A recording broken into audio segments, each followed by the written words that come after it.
بسم اللہ الرحمن الرحیم۔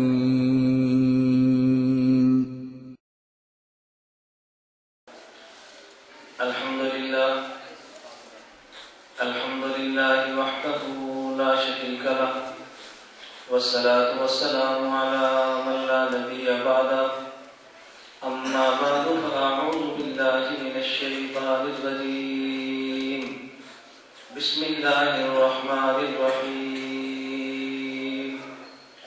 تبارک الذی بیدہ الملک وهو علی کل شیء قدیر الذي خلق الموت والحياة ليبلوكم أيكم أحسن عملا اللهم صل على محمد وعلى آل محمد كما صليت على إبراهيم وعلى آل إبراهيم إنك حميد مجيد اللهم بارك على محمد وعلى آل محمد كما باركت على إبراهيم وعلى آل إبراهيم إنك حميد مجيد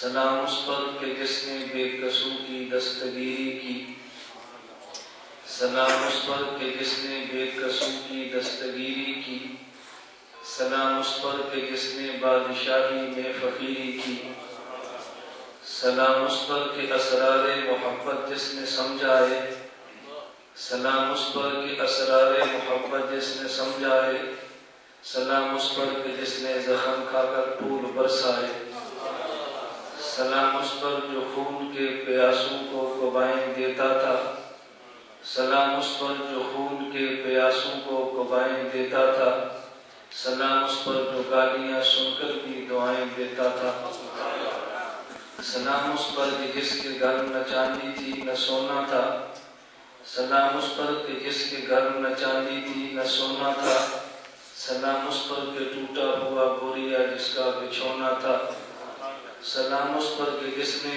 کھول دی مشکیں اسیروں کی، سلام اس پر کہ جس نے کھول دی مشکیں اسیروں کی، سلام اس پر کہ جس نے بھر دی جولیاں فقیروں کی۔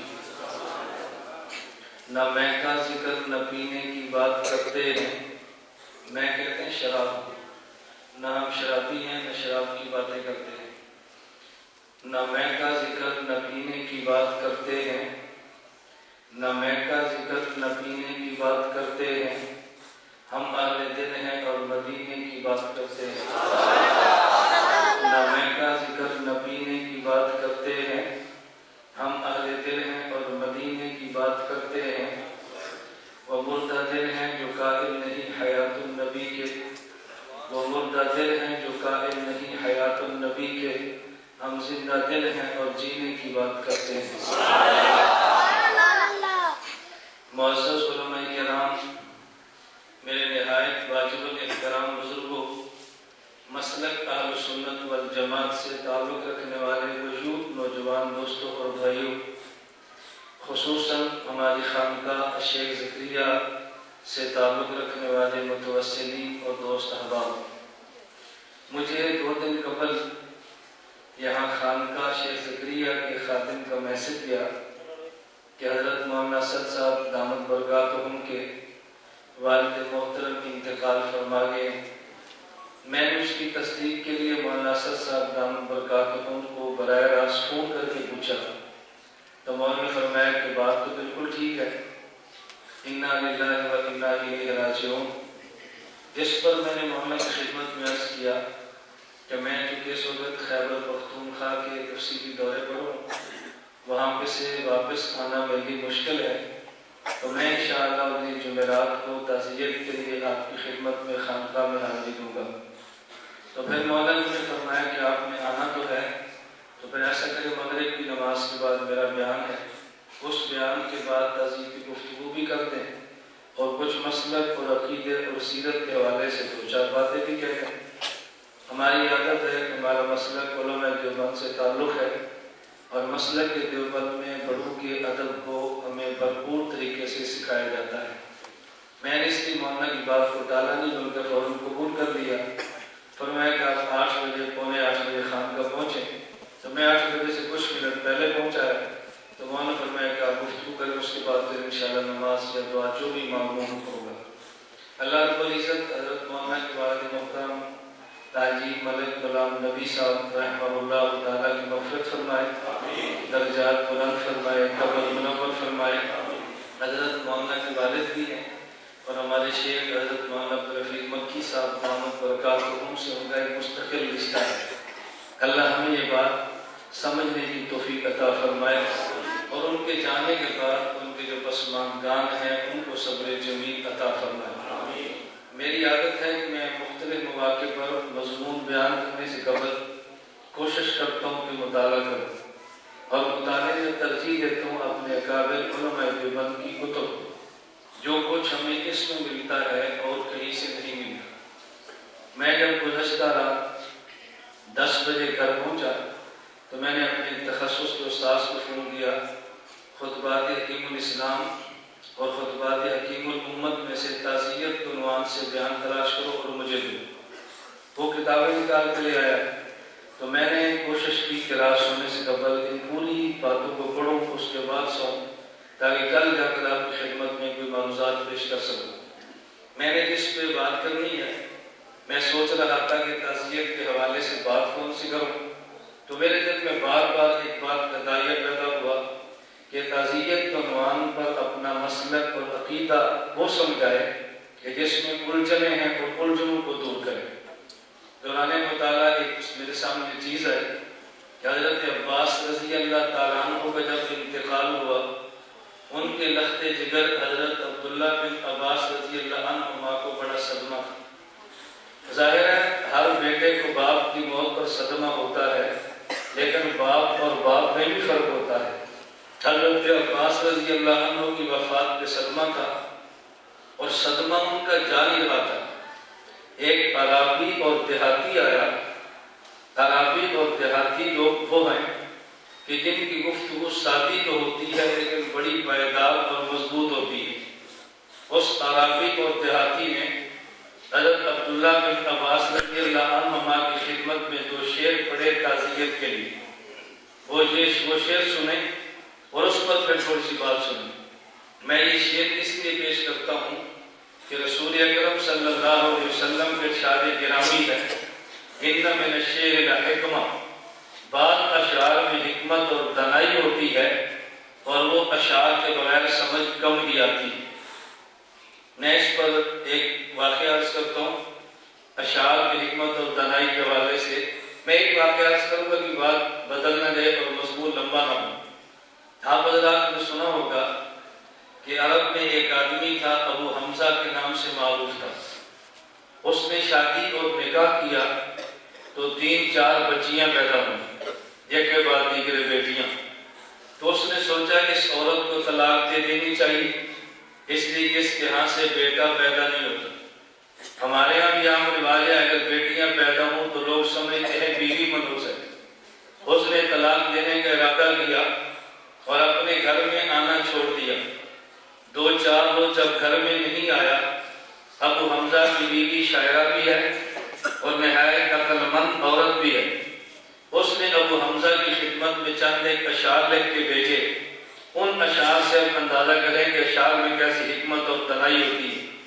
اس نے کہا مال ابی حمزہ لا یاتینا، مال ابی حمزہ لا یاتینا ویذل فی البیت الذی جنینا، غضبان اللہ نرد البنینا، تاللہ ما ذالک فی ایدینا، نحن کالارض لزارعینا، فانما ناخذ ما اوتینا وننبت ما زرعوا فینا۔ اس عورت نے کہا مال ابی حمزہ لا یاتینا، ابو حمزہ کو کیا ہوا ہمارے پاس نہیں آتا، ویذل فی البیت الذی جنینا، ہم سائے کے گھر میں بیٹھ گیا ہے، غضبان اللہ نرد البنینا، وہ ناراض ہے کہ میرے پیٹ سے بیٹا پیدا نہیں ہوتا۔ ناراضگی کی کیا ضرورت ہے؟ نحن کالارض لزارع، اس نے کہا غضبان اللہ نرد البنینا، وہ ناراض ہے کہ میرے یہاں بیٹا نہیں ہوتا۔ تاللہ ما ذالک فی ایدینا، خدا کی قسم یہ میرے اختیار میں نہیں ہے۔ وَنَحْنُ كَالْأَرْضِ لِزَارِعِينَ، میری مثال زمین کی ہے، تیری مثال کسان کی ہے۔ انما ناخذ ما اوتینا، زمین میں وہی بیج ہوتا ہے جو کسان ڈالتا ہے، وننبت ما زرعه فینا، وہی پودا نکلتا ہے جو بیج کسان نے ڈالا ہوتا ہے۔ قصور میرا ہے یا تیرا ہے؟ قصور میرا ہے یا تیرا ہے؟ اب وہ حمزہ نے توبہ کر لی اور گھر آ گیا، اس نے کہا کہ قصور اس کا نہیں، قصور تو میرا ہے۔ اب دیکھو اس نے کیسی اشعار میں بات کی۔ میں اللہ گواہ ہے کہ اس عنوان پہ چل پڑوں نا، اشعار آپ کو سنو، پھر حکمتیں اور دنائیاں بتاؤں کہ اشعار میں کتنی حکمتیں اور دنائیاں۔ ایسے تو اللہ کے نبی نے نہیں فرمایا ان من الشعر حکمہ، یہ رسول اللہ صلی اللہ علیہ وسلم کا ارشاد ہے۔ حضرت عبداللہ بن عباس رضی اللہ عنہما کی خدمت میں اس عرابی اور دیہاتی نے شعر پڑھا۔ اس نے کہا اصبر نکم بک صابرین فانما صبر الرعیت بعد الراسی۔ حضرت آپ سردار ہیں، ہم آپ کی رعیت ہیں، آپ صبر کریں گے تو ہمیں صبر کرنا آئے گا، آپ صبر نہیں کریں گے تو ہم جو آپ کی رعیت ہے ہم صبر کیسے سیکھیں گے؟ پھر اس نے عجیب بات کی ہے، پہلے شعر میں اس نے یہ کہا کہ آپ سردار ہیں، ہم رعیت ہیں، آپ کو دیکھ کے ہم نے چلنا ہے، بڑے صبر نہ کریں تو چھوٹے کہاں سے سیکھیں گے؟ پھر عبداللہ بن عباس رضی اللہ عنہما کو وہ دیہاتی کہنے لگا، بڑی اس نے عجیب بات کی ہے۔ اس نے کہا کہ حضرت عباس کے ہیں، ان کے جانے پر جو خدا نے آپ کو اجر دیا ہے یہ حضرت عباس سے زیادہ بہتر ہے۔ وہ کہنے لگا، اس کے جو شعر ہے میں وہ سناتا ہوں، حضرت عباس کے جانے میں جو اجر دیا وہ تمہارے لیے بہتر ہے، اور عباس جو خدا کے پاس گئے ہیں، تم سے خدا بہتر جو انہیں ملا، ان سے اجر بہتر جو تمہیں ملا، تم سے خدا بہتر جو انہیں ملا اور تم ان سے اجر بہتر جو خدا نے تمہیں دیا، تمہیں اجر ملا ہے انہیں خدا ملا ہے۔ ابن عباس رضی اللہ عنہما کو جب اس دیہاتی نے اشعار میں یہ بات سمجھائی، ابن عباس کا وہ جو صدمہ تھا وہ ختم ہو گیا۔ اس وقت جو میں نے گفتگو کرنی ہے ذرا وہ سمجھے، اس شعر کو بنیاد بنا کر میں ایک مسئلہ سمجھانا چاہتا ہوں۔ اس دیہاتی نے عبداللہ بن عباس رضی اللہ عنہما سے جو جملہ کہا وہ سمجھے۔ اس نے کہا دیکھیں خیر لک من العباس اجرک بعدہ، توجہ رکھنا، خیر لک من العباس اجرک بعدہ، تیرے لیے اجر بہتر ہے حضرت عباس کے بعد جو تمہیں ملا ہے۔ واللہ منک خیر للعباس، اور تیرے حضرت عباس کو جو تیری بجائے خدا ملا ہے وہ تجھ سے بہتر ہے۔ اب سوال یہ پیدا ہوتا ہے، حضرت عباس جب یہاں تھے خدا تب بھی تھا، جب عباس یہاں نہیں ہے خدا تب بھی ہے، اس عراقی نے یہ بات کیوں کہہ دی ہے کہ جب یہاں تھے تو تم تھے اور جب وہ چلے گئے تب خدا کے پاس ہے اور تمہاری بجائے خدا ان کے لیے زیادہ بہتر ہے؟ یہ بات کیوں کی ہے اور میں مسئلہ کون سا سمجھانا چاہتا ہوں؟ پہلے سوال سمجھیں پھر اس کے جواب میں آپ کو مسئلہ سمجھ آئے گا۔ سوال کیا ہے؟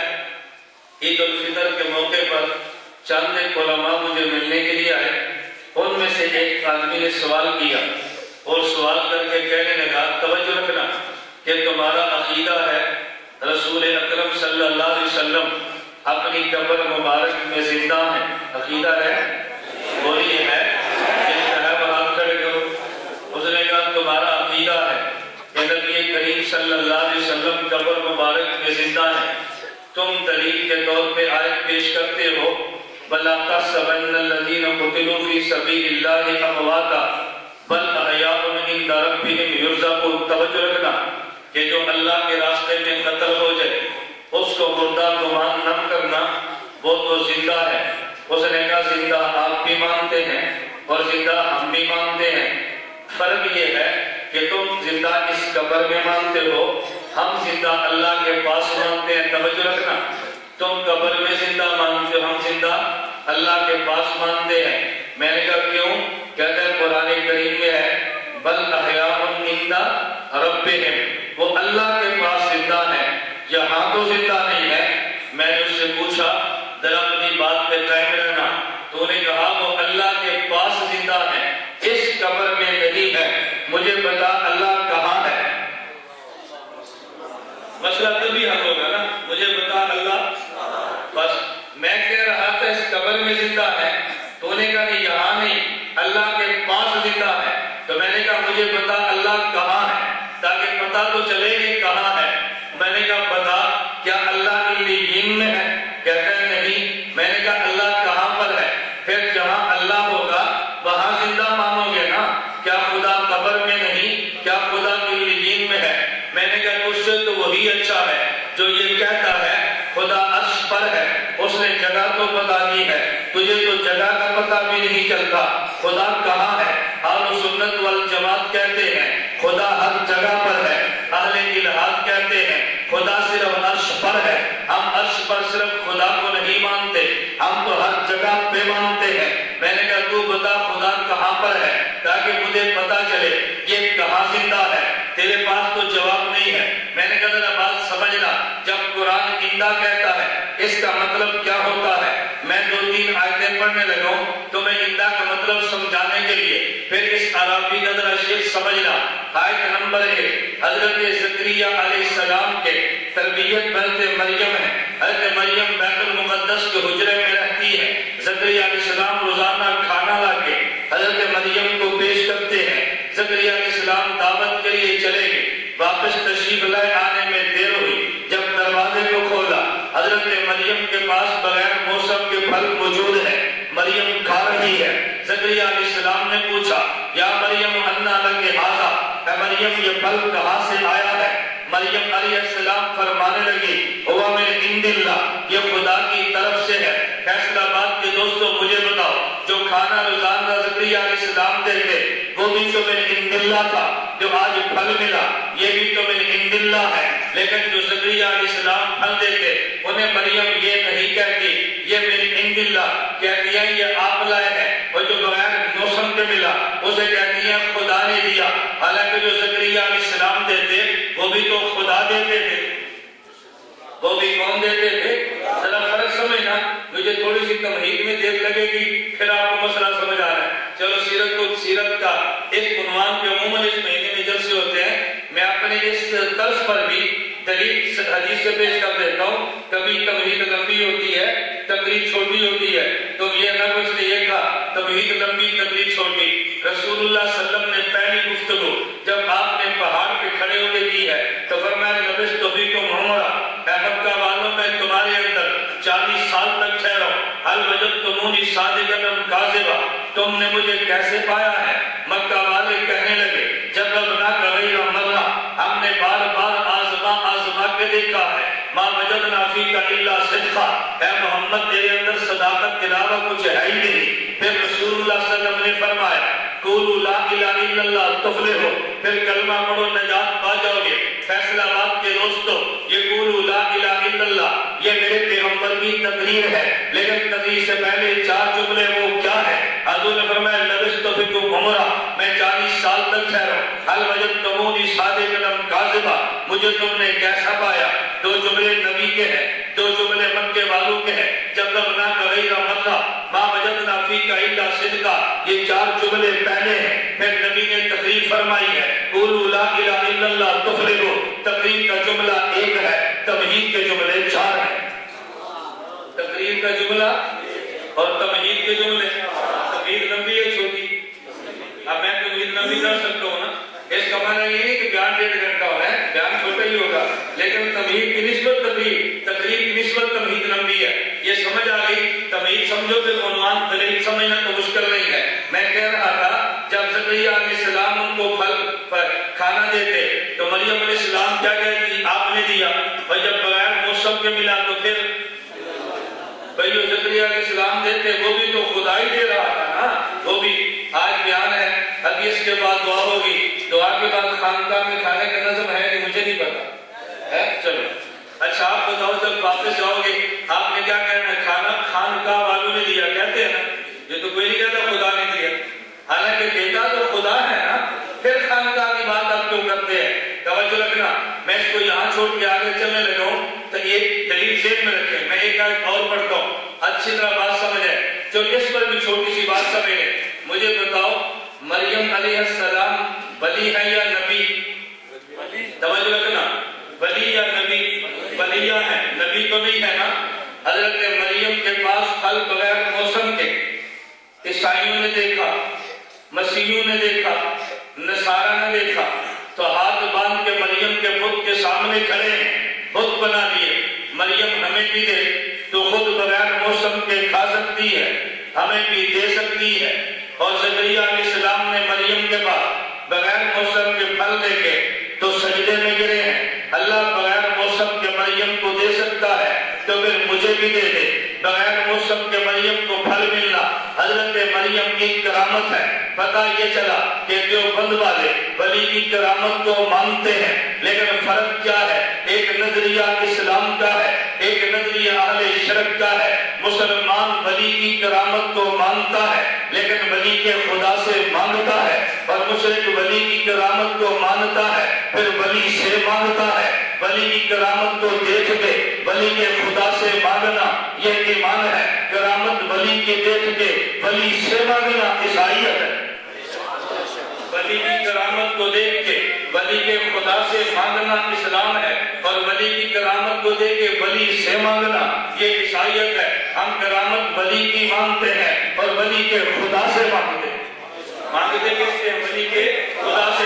یہ نہ جو کرامت کو نہیں مانتا، جو کرامت نہ مانتا ہو اہل سنت بھی نہیں ہے، کرامت کو نہ مانتا ہو دیوبند والا بھی نہیں ہے، کرامت نہ مانے اہل سنت نہیں، اور کرامت مان کے پھر ولی سے مانگے وہ بھی اہل سنت نہیں۔ ہم کرامت ولی کی مانتے ہیں اور ولی کے خدا سے مانگتے ہیں۔ گل سمجھ آئی؟ چلو میں اپنی دلیل چلاتا ہوں۔ نمبر 2 بات سمجھیں، میں نے کہا یہ مریم علیہ السلام نے فرمایا ہوا من عند اللہ، یہ کس کی طرف سے ہے؟ خدا کی طرف سے۔ اچھا آپ نے قرآن کی آیت سنی ہے ان الدین عند اللہ الاسلام، یہ دین اللہ کے نزدیک اسلام ہے، تو کیا ہمارے نزدیک دین اسلام نہیں ہے؟ خدا کے نزدیک اسلام ہے تو ہمارے ہاں بھی اسلام ہے، پھر کیوں کہتے ہیں ان الدین عند اللہ الاسلام؟ چلے ایک اور میں بات سمجھاتا ہوں تاکہ اچھی طرح تمہید سمجھ آئے، پھر میں تمہیں عنوان سمجھاؤں اور دلیل ذہن میں آئے۔ آپ حضرات نے سنا ہوگا، آپ نوجوان سے پوچھتے ہیں اچھا بتاؤ بھائی، توجہ، مولانا اسد صاحب ہیں، آپ ان کے بیٹے سے پوچھو تمہارے ابو جان کہاں پر ہیں؟ کہے گا جی فیصل آباد۔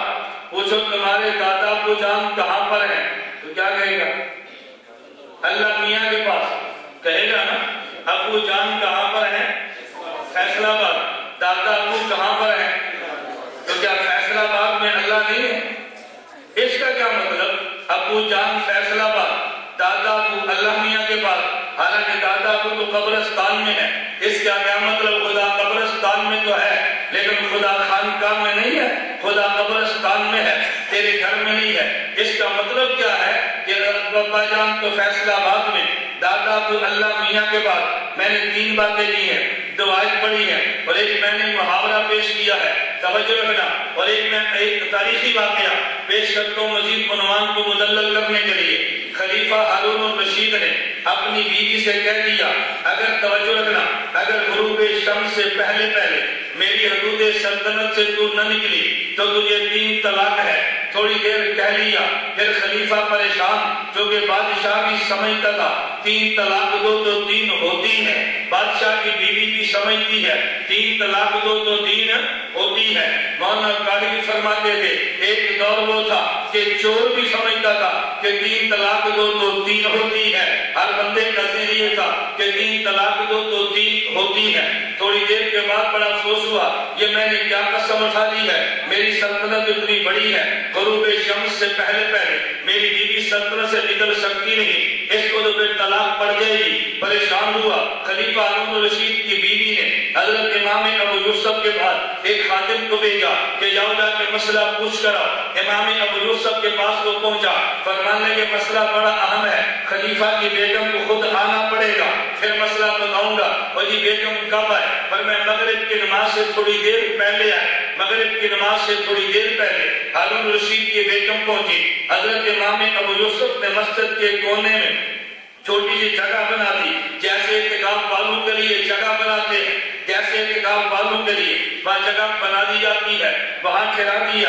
حضرت مسئلہ بتاؤ، فرمانے لگے کہ میں تھوڑی دیر کے بعد اذان ہو جائے پھر بتاؤں گا۔ اس نے کہا جب اذان ہوگی پھر مسئلے کی ضرورت ہی نہیں ہے، ابھی بتاؤ، فرمایا نہیں بیٹی بیٹھ جاؤ، تم نے جانا نہیں ہے۔ ادھر اذان ہوگی، اذان کے بعد آئے، پوچھا بیٹی کیا مسئلہ ہے؟ وہ رو پڑی، فرمایا رو مت، مسئلہ بتاؤ۔ اس نے کہا جب رو تو سکتی ہوں، مسئلے کا جواب نہیں ہے۔ فرمایا نہیں، تمہارے ذمہ مسئلہ پوچھنا ہے، میرے ذمہ جواب دینا ہے۔ میری بیٹی تم مسئلہ بتاؤ۔ اس نے کہا کہ میرے شوہر بادشاہ نے کہا اگر سورج کے غروب ہونے سے پہلے تو یہاں سے نہ نکلی، میری حدود سلطنت سے باہر نہ گئی، تجھے 3 طلاق ہے۔ سورج غروب ہو گیا، میں تو باہر گئی نہیں ہوں، 3 طلاق ہو گئی۔ امام یوسف فرمانے لگے نہیں نہیں، تجھے 1 طلاق بھی نہیں ہے، تو واپس چلی جا۔ اس نے کہا جی وہ کیوں؟ حضرت امام یوسف فرمانے لگے وجہ یہ ہے کہ دیکھو میں نے تجھے سورج کے غروب ہونے سے پہلے مسجد میں بلا لیا، تیرے بادشاہت کی سلطنت یہ مسجد سے باہر ہے، مسجد کے اندر نہیں ہے۔ ہم نے غروب شمس سے پہلے تجھے تیرے خانے کے حدود سلطنت سے نکال لیا۔ توجہ رکھنا، میں یہ واقعہ کیوں سنا رہا ہوں؟ عنوان جیل میں جانے نہ دینا، عنوان جیل میں رکھنا۔ آپ میں سے ایک بندہ ہے، بھئی کیا نام ہے تمہارا؟ کہا کہ میرا نام ملک عبد الرحمان ہے۔ اس نے 1 کنال جگہ خریدی ہے، 1 کنال جگہ میں سے 5 مرلے پر اپنا مکان بنا لیا، 15 مرلے کی مسجد بنا دی ہے۔ اس نے خریدی خود جگہ ہے، مسجد خود بنائی ہے، مکان خود بنایا۔ آپ 1 سال کے بعد آئے ہیں تو جو اس کا مکان ہے اس پر لکھا ہے ملک عبد الرحمان ہاؤس، ملک ہاؤس لکھا ہے، اور ساتھ جو مسجد ہے اس کے اوپر وہاں ملک ہاؤس نہیں لکھا۔ کسی بندے سے پوچھو یہ کس کا گھر ہے؟ کیا کہ یہ ملک صاحب کا گھر ہے۔ کہا یہ کس کا گھر ہے؟ کیا کہ یہ اللہ کا گھر ہے۔ بھئی عجیب بات یہ ہے، 1 کنال جگہ کس نے خریدی ہے، تعمیر ساری کس نے کی ہے، 5 مرلے کا اس کا گھر ہے، 15 مرلے کا خدا کا گھر ہے، یہ فرق کیوں کیا ہے؟ اب ذرا ضابطہ ذہن میں رکھنا، پھر ساری مثالیں حل ہو جائے گی۔ ارے ضابطہ یہ ہے کہ دنیا میں ہر چیز کے حقیقی اختیار اللہ کے پاس ہوتے ہیں، لیکن کبھی اللہ ظاہری اختیار بندے کو دیتے ہیں، جس میں ظاہری اختیار بھی اللہ کا ہو، حقیقی اختیار بھی اللہ کا ہو، نسبت خدا کی طرف ہوتی ہے، اور جس میں حقیقی اختیار خدا کا ہو اور ظاہری اختیار بندے کا ہو تو پھر نسبت بندے کی طرف ہوتی ہے۔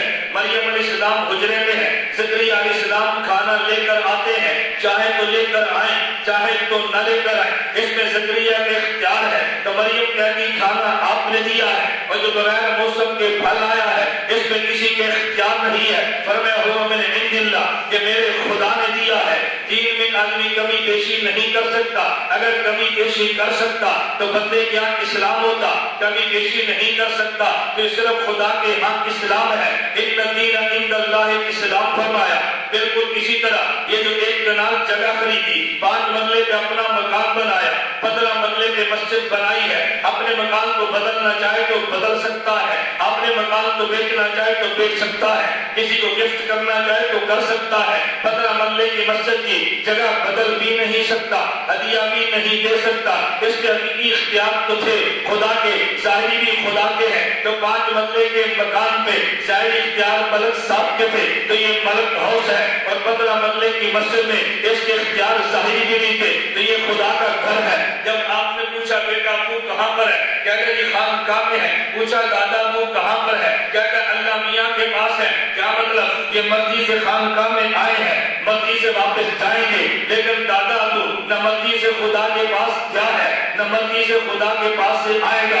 بندے کی مرضی ہو تو نسبت بندے کی طرف ہے، اختیار ختم ہو جائے تو نسبت خدا کی طرف ہے۔ اب ذرا دلیل سمجھنا، اللہ نے قرآن کریم میں فرمایا لا تحسبن الذین قتلوا فی سبیل اللہ امواتا، جو خدا کے راستے میں قتل ہو گئے اس کو مردہ نہ کہنا، بل احیاء عند ربہم یرزقون، انہیں خدا کے پاس رزق دیا جاتا ہے۔ کیا مطلب؟ دنیا میں بندے کو رزق ملتا ہے تو بندے کی محنت کو دخل ہوتا ہے، جو قبر میں رزق ملتا ہے بندے کی محنت کو دخل نہیں ہے۔ اگر بندے کی محنت میں دخل ہو اسے انتا عبد کہتے ہیں، جب محنت کو دخل نہ ہو اسے انتا رب ہم کہتے ہیں، اسے انتا رب ہم کہتے ہیں۔ میرا پورا بیان سمجھ دونوں ہونا ہے جنہوں میرے مضمون کا بتایا۔ ہر بندے کو پوری بات سمجھ نہیں آتی نا، ہر بندے کو پوری بات نہیں سمجھ آتی۔ عبداللہ بن عباس رضی اللہ عنہ کو عربی نے شعر میں کیا کہا تھا؟ اب آپ کے ذہن میں شعر تو پھر سمجھ آئے۔ اس نے کیا کہا تھا؟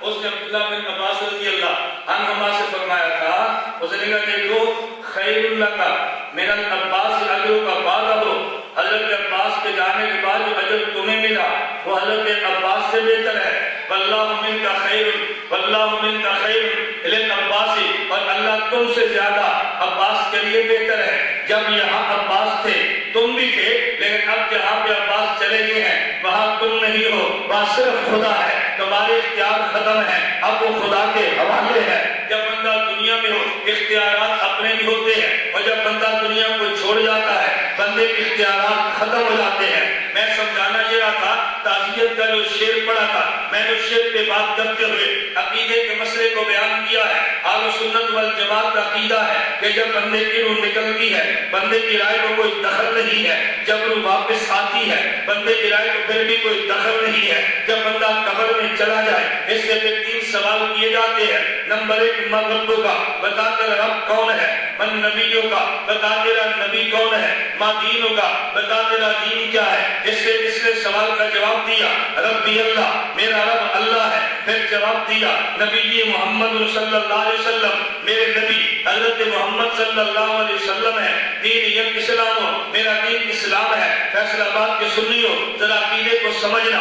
فرشتہ اعلان کرتا ہے فینادی منادی من السماء، آسمان سے ندا آتی ہے، آسمان سے ندا آتی ہے افرشوا من الجنہ، اس کو جنت کا بچھونا دو، البسوا من الجنہ، اس کو جنت کا لباس دو، وافتحوا له بابا الى الجنہ، میت یہاں رہتی ہے جنت وہاں رہتی ہے، درمیان کے دروازے کو کھول دو، فیاتیہ من طیبها وروحها، جنت کی خوشبو یہاں تک آتی ہے۔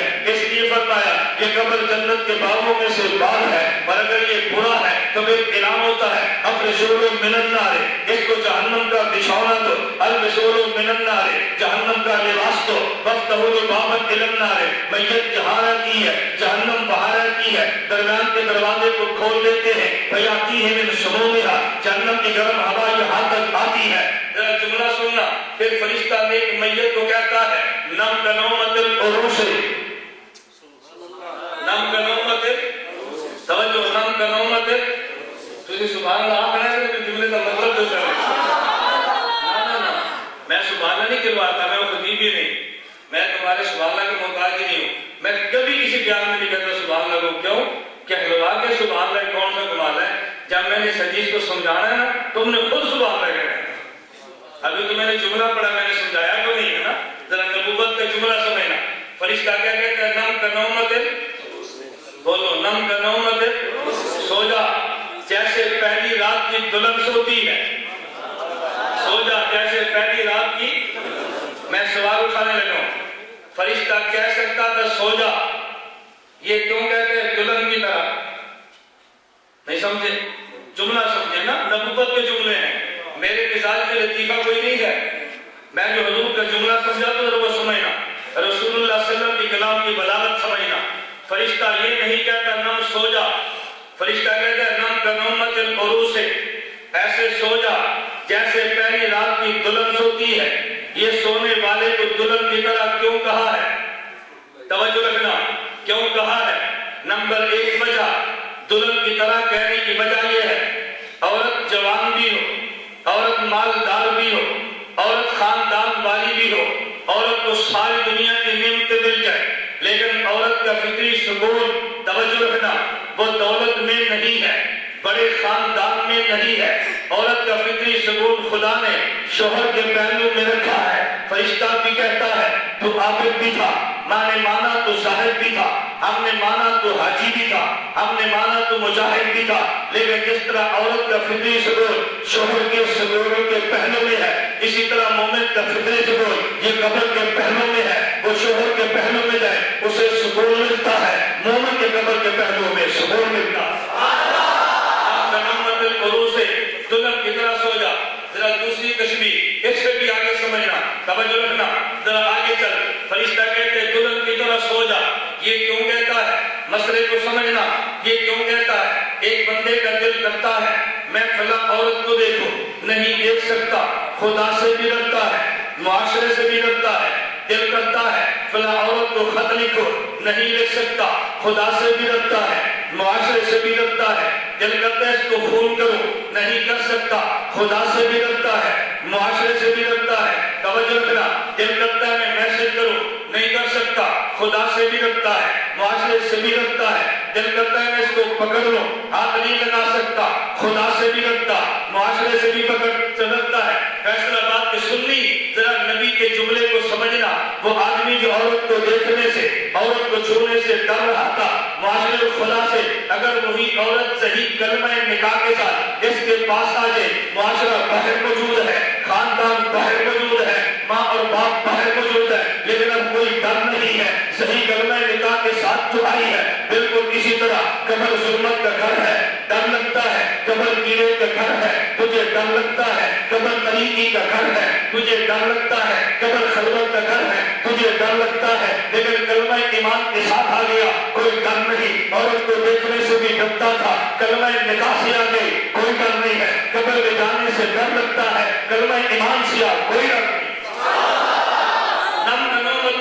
سے ایسے سو جیسے دلن سو، کوئی ڈر ہے، کوئی ڈر نہیں ہے، باہر باپ بھی کھڑا ہے، ماں بھی کھڑا ہے، خاندان سب باہر موجود ہے، کبھی کسی کو ڈر ہوا لوگ کیا کہیں گے عورت اس کے ساتھ ہے، کوئی ڈر نہیں، تو کلمہ نکاح ہے نا، قبر میں جانے کا ڈر ہے، لیکن کلمہ ایمان کے ساتھ کوئی ڈر نہیں ہے۔ اور اس کو میں قرآن کی آیت پڑھنے لگوں، یثبت اللہ الذین آمنوا بالقول الثابت فی الحیاۃ الدنیا وفی الآخرہ، کلمہ ایمان ہو تو دنیا میں بھی ثابت قدم، کلمہ ایمان ہو آخرت میں بھی ثابت قدم۔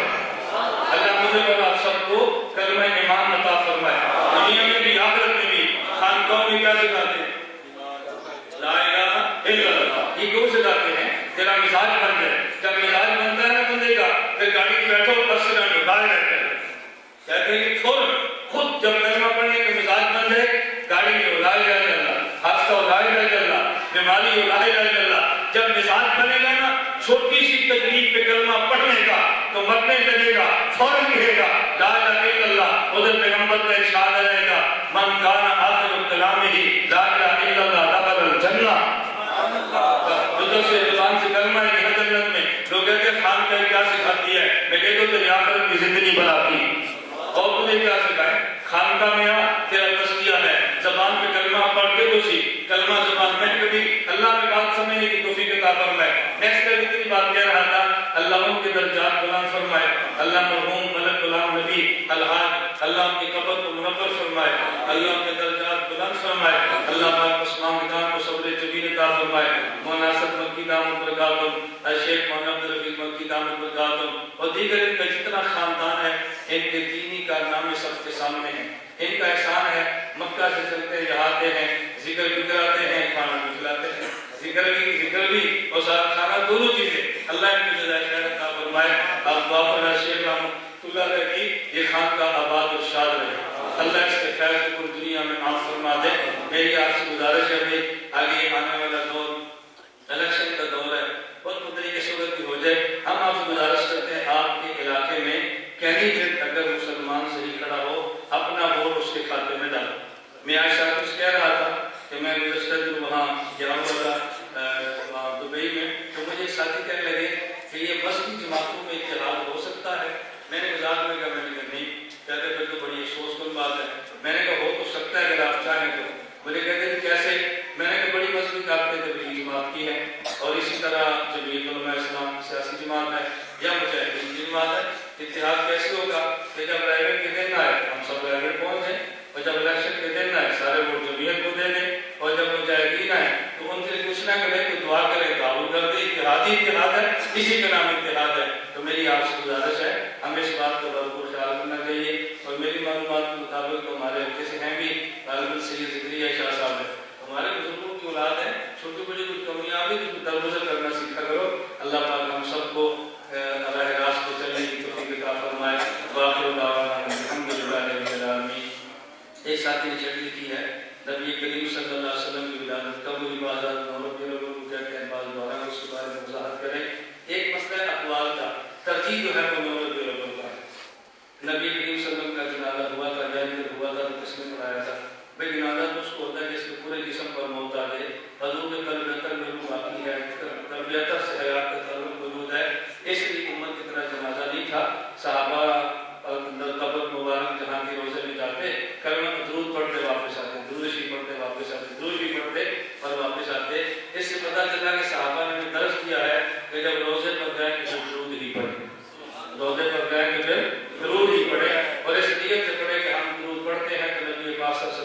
وہ سنایا جاتا ہے اور دور سے پڑھے تو پہنچایا جاتا ہے۔ چند دن قبل ایک ساتھی وہاں سے ہوتا میرے پاس آئے اور بڑے تعجب سے کہنے لگے مولانا صاحب عقیدہ حیات النبی صلی اللہ علیہ وسلم کی کیا ضرورت ہے، اس کا اعمال سے کیا تعلق ہے، توجہ رکھنا۔ میں نے کہا تم کام کرو اور تمہیں پتہ چلے کہ تمہارے کام کو تمہارے باس کو دکھایا جاتا ہے اور یہ پتہ چلے کہ نہیں دکھایا جاتا تو دونوں کے فیات میں فرق ہوتا ہے۔ کہتا جی ہاں۔ میں نے کہا یہ پتہ ہمارے اعمال حضور کو دکھائے جاتے ہیں تو عمل کرنے کی کیفیت بدل جاتی ہے۔ تو جب پتہ چلے کہ اعمال پیش ہوتے ہیں تو جذبہ اعمال کا بڑھ جائے گا۔ اللہ ہم سب کا خاتمہ بالایمان فرمائے۔